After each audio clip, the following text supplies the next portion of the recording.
Well, check this thing out, guys. This is the Carbon Z P2 Prometheus from E-flite.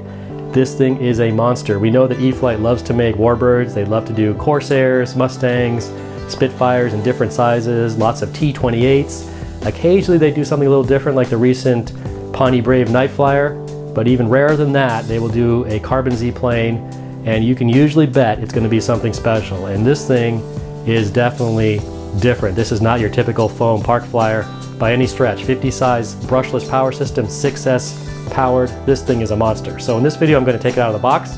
We'll build it, go over the build steps, and I think that's enough talking. Let's go ahead and break it out of the box.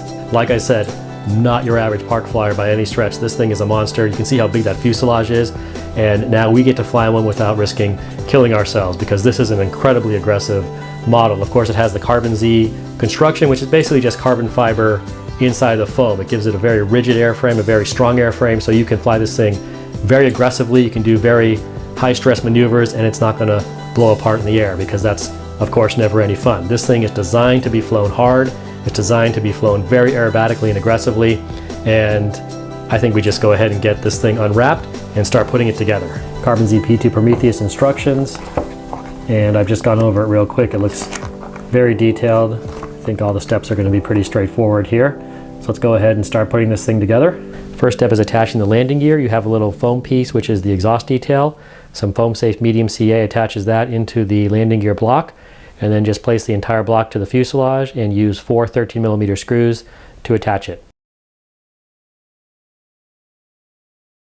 Slide the rudder into the 2 CA hinges on the vertical stabilizer. There is a small bracket on the bottom which takes a small screw that helps secure things in place and line up the rudder. You want to make sure you have just enough room between the top of that vertical stabilizer and the rudder so that it can clear. Next, take some foam safe CA and apply it to those CA hinges. And for this, I like to put the plane on its side and with the tail angled downwards. So I'll put a few pillows on the nose so the tail's angled downwards. That's going to help gravity wick that CA into the rudder hinge. And just a few drops, 2 or 3 drops of CA on each CA hinge. Flex the rudder, flip it over, 2 or 3 drops on the other side, flex the rudder, and you should have a nice strong hinge. Take the tail wheel, put it into place, and then there's a small plastic bracket that goes over it. 2 small screws to secure it in place. And those screws were a little tricky to get in, so take your time there. Once that's set, rudder is done. I just wanted to show you guys the canopy by itself, because you do have a pilot figure in there, and you may not get a closer look at it later on, so I figured I'd just show you guys that right now. There's the pilot figure. And of course, in the front of the cockpit, you have your instruments, and also in there, I'm not sure if it's going to focus very well through the canopy, but there is an arrestee diagram which shows you your aerobatic maneuvers that the pilot is trying to follow. So I guess you have to memorize that flight pattern and then try to repeat it. At this point, before I actually start connecting the push rods, I like to bind the model to the radio. So you have a nice big radio compartment here. Just take off that canopy and you have your receiver right up here. You have a bind plug included. So go ahead and bind your radio to the model. And they do give you in the instructions the recommended dual rates and expo. This is the push rod for the rudder. It's attached right here with the Z-bend, just like that. And since I've already bound the radio to the model, I can go ahead and adjust the clevis right here so it's the right length and the rudder is neutral. And once that's connected, rudder is neutral, move on to the elevator. First thing I do is I take the horizontal stabilizer spar and just put it into place. So that is there. You don't want to forget that, because that could spell trouble later on. Once you have that in place, go ahead and attach each side of the elevator and horizontal stabilizer. Not too much else to say, just slide those halves into place, and then there's a couple of 15mm screws included. And use those from the bottom to secure the vertical stabilizer to the fuselage.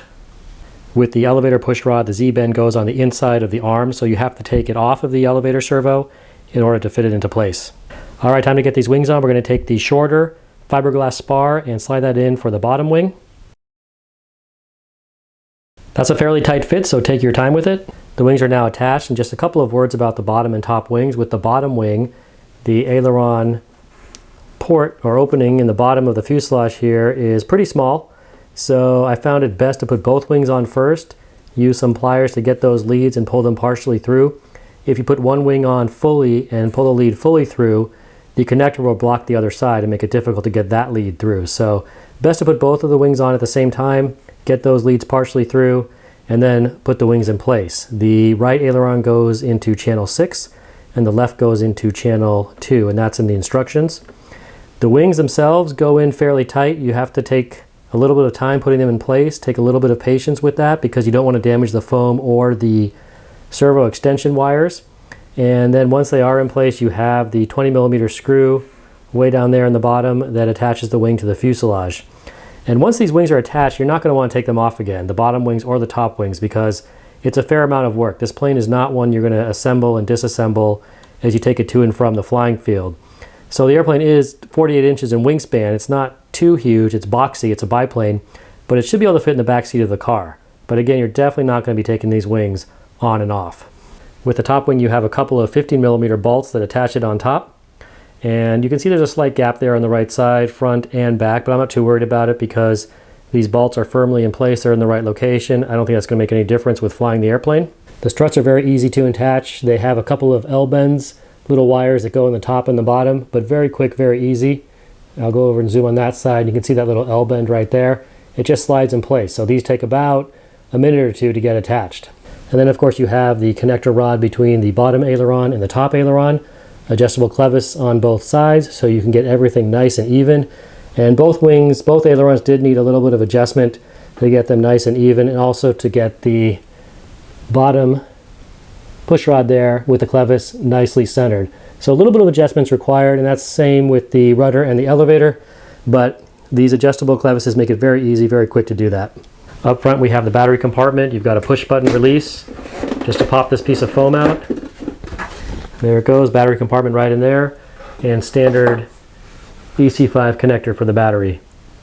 And of course the last thing to do is attach the prop and spinner. This is a 15 by 5.5 prop, very big propeller, very big spinner. Well, here's the airplane outside, and you know, I feel like the video doesn't quite do it justice. This plane is just phenomenal looking, really nice looking model. Yes, it is foam, it's relatively expensive, that's going to be the big complaint about it, but it is a Carbon Z model, 6S power, Power 50 motor. This thing should be a rocket ship, so good looking model with a lot of power, can't go wrong with that. As far as putting it together, very simple. You know, the instructions are very good. The only thing I will say is that putting the wings on, a bit of a tight fit, kind of had to work them into place. Now, if you really have a lot of trouble getting the wings on, you could sand down the spar end just a little bit. And I'm only talking about 1 or 2 millimeters. Just do a very light sand on that and refit the wings, and you might find them going in just a little bit easier. But I didn't do that, and I still got everything in place without too much issue. So that's it. That's really basically the build. The only other thing I will say is that the battery compartment is fairly tight. Just a small opening there in the front. But, you know, you have to get your hands in there and get the Velcro around the battery. A little bit of a tight fit, but it still works, no problem. Let's go ahead and power it on, and we'll look at the low rates and the high rates, and these are set up as per the manual.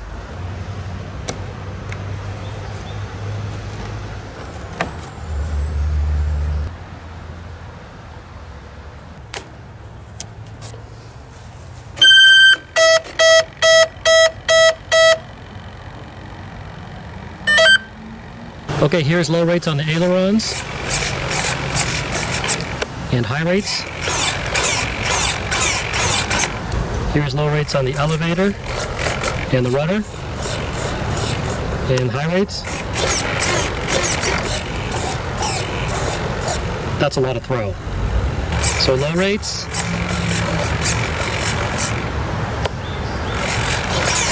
and high rates. Now I know I didn't talk about the CG, but I will do that when I fly the plane.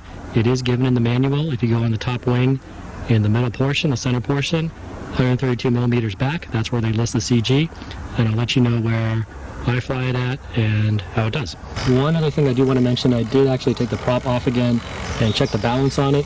Oftentimes these props come fairly out of balance, and that can lead to some vibrations and buzzing, and you know, if it's noticeable, you want to rebalance the prop. Turned out this prop was actually fairly well balanced, just a little bit of Scotch tape on one side, and it was good. It would have been fine without doing that, but just in case you fly this plane, you have a lot of vibrations or buzzing, do check the prop balance because that might be the issue.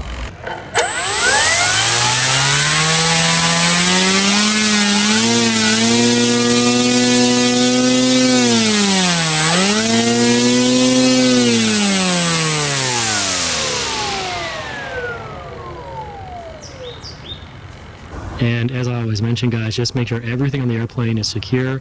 Anything that's connected to another part isn't going to move, so that's the hinges, the control horns, the linkages, the servos, the motor mount, propeller, just anything that's attached is fixed and isn't going to come apart on you when you're flying.